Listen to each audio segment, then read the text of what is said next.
फिर एकत्र भावना आती है। जनने मैं अकेला चेतन सुख दुख पापोगी, जाए दिन यह देह जुदी होगी, कमला तलक न पहन जाए बरगद तक परिवारा, सुख को रोगे पिता पुत्र। का संयोग है तो वियोग भी है। फिर वो विचार करता है कि यह वस्तु स्वरूप तो यही है, अकेला जन्मना है और अकेला ही मरना है। महाराज जो ट्विंस है साथ में जन्म नहीं, वो भी आगे पीछे जन्म हो गए। पहला विचार किया ट्विंस भी है तो 1 मिनट का 2 मिनट का अंतर तो होता ही है, तो वो ही अकेला जन्मता है, कोई दूसरा साथ में।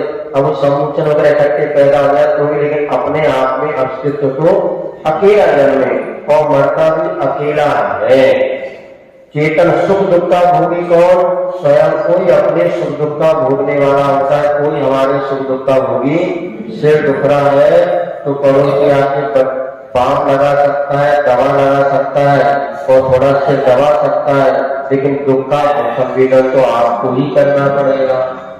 आगे से एक दोहा लिखा है, लोग उनके पास बार बार पहुंचते अपना टुकड़ा लेकर के, तो ऐसा आता भाव है मन में बारंबार, पर दुख को यदि ना मिटा सबका जीवन भार। वो भी सोचते हैं भगवान ने सबका दुख दूर कर दो, किंतु कैसे करें? सबका अपना अपना कर्म का भी तो उदय है। हम भी भाव करते वीर का दुख दूर हो जाए, जब उसका मन उदय होता है तो थोड़े से भाव से काम हो जाता है। कर्म का उदय आपको सामने देखते देखते व्यक्ति तड़प रहा है, वो भी हम कुछ नहीं कर पाते। क्यों? उसका ही इतने तीव्र पाप कर्म का उदय होता है। अच्छा, कई लोगों को सही समझा दो तो भी जब पाप कर्म का उदय होता है तो वो समझ में नहीं आता। तो ये बात यहाँ पर है कि सुख दुख का भोगी अकेला स्वयं को अपना सुख भोगता और दुख भोगता है। एक दूसरे सुख दुख में भागीदारी भले बन जाए, लेकिन वो भी कैसी विचित्रता है। सुख में सब आगे होते हैं, दुख में कोई नहीं होता। ये जैसे यात्रा 2 प्रकार की निकलती है, एक विवाह के समय और एक मरने के बाद। तो विवाह के समय जब बारात होती तो आगे कौन होते? बारात। पीछे कौन? दूल्हा। आटा बेटा जब तुम सुखी रहोगे ना तब सब तुम्हारे आगे रहेंगे, और मरने के बाद आगे कौन होती? आज पीछे दुनिया। बेटा जब दुख का समय आएगा दुनिया तुम्हारे पीछे हो जाएगी, कोई आगे नहीं, और सुख का समय तो सब आगे आके नाचेंगे, हाँ बहुत अच्छे साथ जीत रहे। हाँ देखो ये मतलब लॉजिक किसी ने सुना, हमने कहा एक बड़ी गजब की चीज है यार कि बारात में दूल्हा पीछे रहता, बाराती आगे रहते, अंतिम समय में मैयत आगे रहती, दुनिया पीछे रहती है। तब दुख में सब तुम्हारे पीछे हो जाएंगे और सुख में तब तुम्हारे सामने हम तुम्हारे हैं। ओ जीत गए तो हमने तुम्हारी वोट डाला तो जो जीत जाते ना तो महाराज हमसे उन्हें की उन्हें तो पूरा प्रचार करें, तो जो जीत गए हारे हमारे का खुद ही बताता। ये संसार का स्वरूप है, उसमें क्या और किसी का क्या देह जुड़ी होगी। अब तुम सोच रहे वो चलेगा, बोला शरीर ही एक दिन छूटने वाला है तो हम किसकी चिंता करें, ये बहुत अच्छे। और किसी का क्या देह जुड़ी होगी, शरीर भी एक दिन छूटने वाला है। तो दुनिया वाली वस्तु को कह रही है मेरे साथ देंगे, जब शरीर भी अपना साथ नहीं देगा, सगाई दगा दे गया। सबसे बड़ा दगाबाज कौन है? शरीर ही है। जिंदगी भर इसकी परवरिश करो, ये क्षण में सांस छोड़ देता, 1 मिनट क्षण नहीं लगता, आत्मा रहा शरीर यही छूट जाता है। कमला तलक न पहन जाए मरगट तक परिवारा। स्त्री कहाँ तक? घर के द्वारे तक छोड़ देंगे, परिवार जन आके मरगट तक छोड़ देंगे, और अपने अपने सुख को रोवे पिता पुत्र दारा। और सब इसलिए रो रहे कि तुम चले गए। बेटा तुम्हारे से हवा काम सपना तो वो कैसे हुई है? अभी तक कमा के आ रहे थे, घर में कौन कमाया, हमें मेहनत करने पड़े।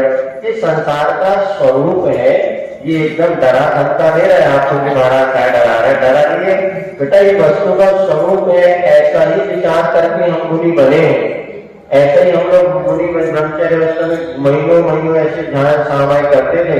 चिंतन में तो इतनी जल्दी राग पैदा होता है, इतनी जल्दी राग पैदा होता है कि आपने चालें देख लो तो राग हो जाए, आंखें देख लो तो राग हो जाए, कानें देख लो तो बताते ना राग किससे किस निमित्त से हो जाए, कुछ नहीं। जैसे अपना आगम में आता ना महावत था, कुछ अच्छा गाता था और रानी रावण की रानी महावत पे राग पैदा हो गया। कुंवर था, वो स्नान भक्त था, वो नहीं गाता था, लेकिन राजा की सुंदर रानी महावत पे आसक्त हो गई। क्यों? राग पैदा हो गया मान उसकी आवाज सुनकर। इसीलिए पंचेंद्रिय के विषयों से कब राग पैदा हो जाए तो इस प्रकार का एकत्व भावना का चिंतन करने से पर व्यक्ति से जो हमारा आसक्ति होती है तो ये अपने को अपने जन्म मनन करना है। ये शरीर भी छूटने वाला तो ज्यादा दूसरों को लेकर के अपने परिणाम को बिगाड़ा। जो मेरे में पंथी जन मिलने फिर धरते तेरा पंछिया करते कोस कोई दो कोस कोई कोई फिर तक तक हारे कोई न कर। अब जैसे मेले में पंछी जन मिलते हैं, मेले में बहुत सारे रिश्तेदार मिल गए, कैसे आए कहाँ से आए, बहुत अच्छा सब वार्तालाप हो गई और फिर शाम हो गई तो अपने अपने घर चले गए। जैसे तलवर पे रात में पक्षी बैठ जाते हैं पेड़ पर और सुबह होते थे पक्षी अपने अपने, इसी प्रकार कोई कोस दो कोस साथ चलता है, कोई थोड़ी दूर साथ चलेगा, कोई और ज्यादा साथ चलेगा, फिर उड़ के सब थक जाते हैं और जाए अकेला हंस संग में कोई ना पर, अकेला ही जाना पड़ता है। कोई 50 दिन, कोई 10 दिन, कोई कितने साथ होता है। लेकिन हम लोग जब विहार करते तो हम इस बात का खूब अनुभव होता है कि कोई मिल गया चलो भैया साथ चले, तो किसी को लघु शंकर की बात है, मणिपुत्र की बात है, वो रुक गए, चलो अकेले। अंत में लगता है कोई कहाँ तक साथ देगा, सब अपने अपने धीरे धीरे बिहार कराने वाले भी शाम को छोड़ करके आए जाते, महाराज आप अपनी तो हम चले चले।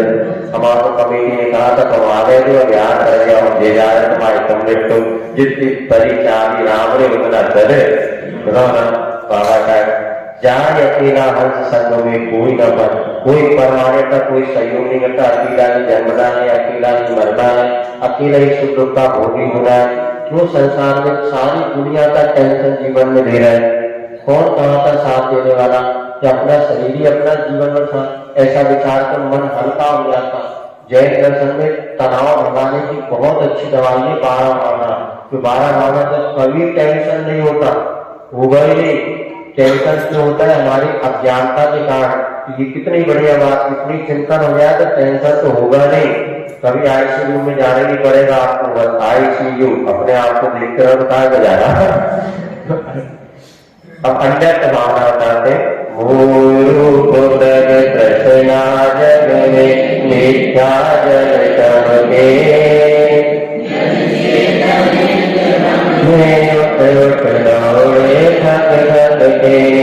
जल नहीं पावे प्राण गवावे भटक भटक मन का वस्तु पराई मारे अपनी भेद। हमने तो आपको बता दिया कि मैं अकेला हूँ, कोई भी मेरा मतलब अकेला जन्म मरण करता हूँ, लेकिन पर पदार्थ मुझे अपने लगते हैं। तो अन्य भावना यहाँ पर बताते हैं अन्य कोई भी तुम्हारा नहीं है। फिर क्या स्थिति होती है? मोह रूप मृग कृष्णा जल में मिथ्या जल चमके। स्कूल में पढ़ते मृग मरीचिका, तो वहां पे रेत के ढेर लगे होते हैं, तो हिरण को लगता है वहां पर पानी है, सूर्य की किरणों से वो पानी पीने आगे दौड़ता, वहां पानी नहीं मिलता, फिर और आगे दौड़ता, फिर पानी नहीं मिलता, ऐसे दौड़ता दौड़ता और मिथ्या जल चमके और मृग चेतन में जो गम में होते तो दौड़े करते। इसी प्रकार ये आत्मा रूपी हिरण जो है वो सोचता है आज नहीं कल सुख मिलेगा, बच्चा सोचता है बड़ा हो जाऊंगा तो सुख मिलेगा, और बड़े होने के बाद पढ़ा लिख जाऊंगा ना तो मुझे सुख मिलेगा, फिर ब्याह हो जाए तो सुख मिलेगा, और फिर कहते बच्चे हो जाए तो सुख मिलेगा, बढ़ाता तो सुख की चाह में वो दौड़ता है, लेकिन वास्तविक सुख नहीं मिलता। मिलता तो है, सुख दो प्रकार के होते हैं, एक अतीन्द्रिय सुख और एक इंद्रिय सुख। इंद्रिय सुख क्या होता है? बहुत जल्दी बहुत मेहनत के बाद मिलते हैं और बहुत थोड़ा सा सुख मिलता है। बहुत जल्दी नष्ट भी हो जाता है। इसलिए संत पुरुष इंद्रिय सुख को सुख नहीं मानते, वो तो अतीन्द्रिय सुख को ही सुख मानते हैं। ऐसा सुख जिसके मिलने के बाद वो कभी नष्ट ना हो। गुलाब जामुन खाया और एक बहुत दिन से इच्छा थी, बहुत मेहनत करके बनाई, 3-4 दिन में गुलाब जामुन बन पाया, 3-4 दिन लग गए। अब उसको जैसे सीरा डाल के मुख में रखा और कितनी देर सुख मिलेगा, तो बनाने में कितना समय लगा और खाने में। हम तो प्रतिदिन चौकी में बेचारे देखो सोने से बना रहे, पर महाराज 1 मिनट भी नहीं लगता, हाथी उतरा हुआ, फिर भी हमने भैया ठीक है आपकी सुख मिलता है थोड़ा सा ले लो। लेकिन ये वस्तु स्वरूप है कि सुख की खोज करते करते पूरी जिंदगी निकल गई, किंतु सच्चा सुख आज तक संसारी प्राणी को नहीं मिला। जल नहीं पावे काम भरमावे भटक भटक मरता, पूरी जिंदगी निकल जाती है, समय में भी सच्चा सुख नहीं मिलता और सुख की खोज में ही व्यक्ति का मरण हो जाता है। आज नहीं कल मिलेगा, कल नहीं परसों मिलेगा, पत्नी से नहीं मिला परिवार से मिलेगा, परिवार से नहीं मिलेगा मकान से मिलेगा, दुकान से मिलेगा, बिल्डिंग बना लो, सारे सुख के साधन में जुटाता रहता है। अंत में कहता मैं मुख्यमंत्री बन जाऊंगा तो सुख मिलेगा, बन गए उनको कहा। अर्थात दौड़ता है कि एंड तो यहाँ पर है ही नहीं, सारी जिंदगी भर क्या है एंटी वस्तु पराई माने अपनी भेद नहीं करता, और जो पराई वस्तु उसको अपना मानता हुआ भेद नहीं करता, तो उसमें ही सुख खोज रहा है। सुख कहाँ खोजता है व्यक्ति? पर पदार्थ में, लेकिन पर पदार्थ में सुख तो है ही नहीं। जो कुछ सुख है वो अपने भीतर है। इसलिए मुनिराज जंगलों में रहते हैं फिर भी खूब आनंद में रहते हैं, और आप एसी में रह रहे फिर भी रोते रहते हैं, क्योंकि पर पदार्थ में उन्होंने सुख ही खोजा। अब उन्होंने अपने आप में सुख खोजने के लिए पुरुषार्थ करना प्रारंभ कर दिया। तू चेतन देह अचेतन जड़ तू ज्ञानी, मिले अनादि करते बिछुड़े, रूप तुम्हारा संतो न्यारा, भेद ज्ञान करना, थोड़त थके न तोलो, उद्यम तो चलना। अब देखो मोह रूप अभियान, मैं कौन हूँ पर कौन है, पहले इसका भेद विज्ञान हमें होना चाहिए। क्या जो दिख रहा हूँ वही मैं हूँ, या इसके अलावा भी मेरा कोई परिचय है? जो दिख रहा है ये तो शरीर दिख रहा है, इसका परिचय कब तक? ये भी इस पर्याय की अपेक्षा। अगली पर्याय में आप है कि नहीं है, पिछली पर्याय में थे कि नहीं थे, तो मैं हूँ रहूंगा, वो मैं हूँ। तो ये मैं चेतन अनुदेह अचेतन, शरीर तो जड़ है, चेतना शून्य है। जैसे नाखून में चेतना नहीं है, किंतु जो नाखून मांस से जुड़ा है उसमें कष्ट का अनुभव होता है, जो नाखून बाहर निकल गया उसमें कष्ट का अनुभव, जो बाहर आ रहा है उसको कैंची से काटो कुछ नहीं होता, लेकिन जो जड़ से जुड़े उसको काटने में तरह से दांत ज्यादा आती है। तो लेकिन जो इसी प्रकार जैसे बाहर अचेतन है, इसी प्रकार शरीर भी अचेतन है, लेकिन जो आत्मा के साथ जुड़ा हुआ है, इसलिए ऐसा परिणाम हो रहा है। यह जड़ तू ज्ञानी, शरीर तो जड़ है, इसके पास कोई चेतना संवेदना सुख नहीं है, लेकिन जो तू तो चेतन है, आत्मा तो ज्ञानी है। जो करंट है यही तो सब कुछ है, कि माइक सब कुछ है। करंट चलेगी तो माइक रखे रहेंगे, कुछ होने वाला नहीं। एक करंट है तो माइक का मूल है, चेतन आत्मा शरीर का मूल है, और चेतन आत्मा निकल गई तो शरीर का मूल कितना? 2 मुट्ठी राख से ज्यादा इसकी कोई वैल्यू। तू चेतन मिले अनादि से बिछड़े जो पै पानी, ये अनादि काल से दूध पानी के समान मिले हैं, किंतु पुरुषार्थ के द्वारा बिछुड़ सकते हैं। जैसे पै और पानी और दूध और पानी मिल रहे हैं, गाय के थन से जैसे दूध निकला तो दोनों पानी है, क्योंकि जब उसको पुरुषार्थ करते हैं तो पानी को अलग किया जा सकता है और मावा या घी प्राप्त किया जा सकता है। इसी प्रकार शरीर आत्मा में एक साथ मिले हुए भी वास्तव में अपने आत्म तत्व को प्राप्त कर सकते हैं। रूप तुम्हारा सबसे न्यारा, भेद ज्ञान करना। आपका रूप जो जल पदार्थों से भिन्न है, ऐसा विचार करो। और जब लोग और सके न पूर्ण उद्यम सो चलना। और जब तक तुम्हारे हाथ पांव चल रहे हैं, पुरुषार्थ है, आत्मशक्ति है, तब तक अपने को निरंतर आत्म कल्याण के लिए उद्यम सो चलना और आत्म कल्याण के लिए निरंतर पुरुषार्थ करते रहना चाहिए। ये अन्यत्र भावना है। इसको कहने का प्रयोजन इतना ही है कि जिन पर पदार्थों को लेकर के हम वास्तव में अपनी कल्पना करते हैं, जब शरीर भी जड़ स्वरूप है, इसमें भी सुख दुख का संवेदन नहीं होता है, तो वास्तव में ये जड़ पदार्थों में कहाँ सुख दुख है, लेकिन हम इन्हीं में सुख दुख खोजते हैं। कल्पना वासना मात्र मेघर सुखम दुखम है। फिर पर पदार्थों में जो हमारी कल्पना है, तो वही वस्तु सुख का कारण हो जाती है, और वही वस्तु नहीं है तो वही वस्तु दुख का कारण।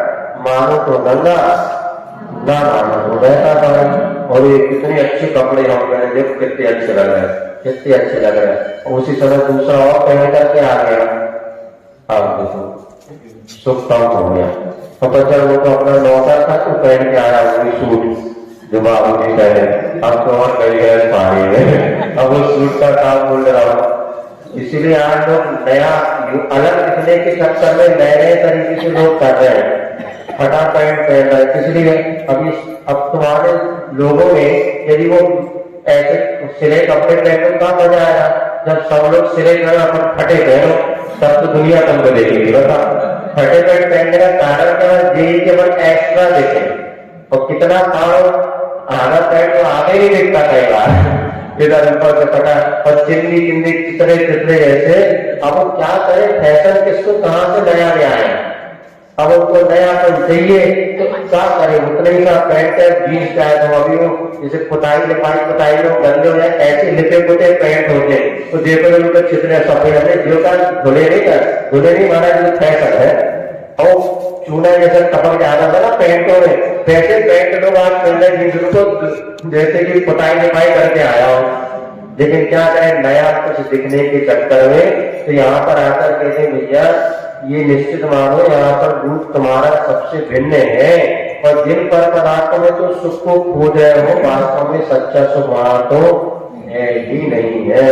अब अशुचि भावना आती 6वें नंबर की। तू नित्य को के यह सूखे क्यों, थोड़े क्यों मैली, नित दिन करे उपाय देता, मात पिता वीरज मिलकर बनी देह तेरी, मात हार नत लहू राधगी। अब विवाह पढ़ रहा था, सत्वानुष्ठ में सूत्र आता है, जगत काय स्वभाव व संवेग वैराग्यार्थम। संसार और शरीर ये दो ऐसी पुस्तकें हैं जिसको किसी रखने के लिए बैग की आवश्यकता नहीं होती। 24 घंटे संसार हमारे सामने है और शरीर हमारे साथ में है। यदि इसका आप चिंतन करेंगे तो आपका वैराग हमेशा बना रहे, संवेग वैराग्यार्थम। जगत संसार का स्वरूप विचार करोगे तो संवेग भाव बढ़ेगा। संवेग माने पाप से भय और धर्म से प्रीति। और शरीर का चिंतन करोगे तो वैराग भाव बढ़ेगा, क्योंकि संवेग और वैराग ये दो बहुत जरूरी है। तो ये दो ऐसी किताबें, संसार और शरीर। इसीलिए तो साधु बनने के बाद जंगलों में जब महाराज रहते थे, कहाँ ग्रंथ, कहाँ पुस्तक, कहाँ पेन कॉपी, कुछ नहीं होता था उनके पास। आदिनाथ भगवान जब महाराज दीक्षा हुई आदिनाथ स्वामी की, तो उनको किसी ने ग्रंथ भेंट किया क्या? कुछ नहीं, कुछ नहीं। बस मुनि का तो ये होता था, पीछे कमंडल में हम लोगों की व्यवस्था है, तीर्थंकर तो पीछे कमंडल में नहीं रखते, ना उनको मलमूत्र की बाधा होती, और किसी प्रकार की वस्तु के अपेक्षा नहीं। और जंगलों में बैठे बैठे शरीर और संसार इनका चिंतन करते करते सारी जिंदगी निकाल देते थे, कोई टेंशन नहीं, और वो मोक्ष प्राप्त कर ली। कम से कम आधे 1 घंटा ऐसा विचार करके बिना पदार्थों के हमारा समय कैसे व्यतीत होता। अब समय मिला, मोबाइल निकाली, ये करिए, मतलब व्यक्ति 5 मिनट शांति से बैठने नहीं चाहता, और बैठ जाने आकुलता हो जाए, भगवान क्या कर रहे हो, 1 घंटा पागल ना हो जाए। नहीं, इससे पागल नहीं होगे तुम, इससे तुम्हारा पागलपन दूर होगा। 1 घंटा सामायिक में क्या करना, किसी वस्तु का सहारा नहीं लेना, यहाँ तक आचार्य कहते नमोकार में तो कभी सहारा नहीं देना। अरे महाराज कैसी गया, उत्कृष्ट दशा की बात कर रहे हैं। माँ प्रत्यय, माँ चित्त है, माँ जंपा, माँ चिंता, कुछ भी नहीं करना, क्योंकि मन वचन काय 24 घंटे कुछ ना कुछ करता रहता है। ये परम ध्यान करना तो सब विकल्प छोड़ो, सोचो भी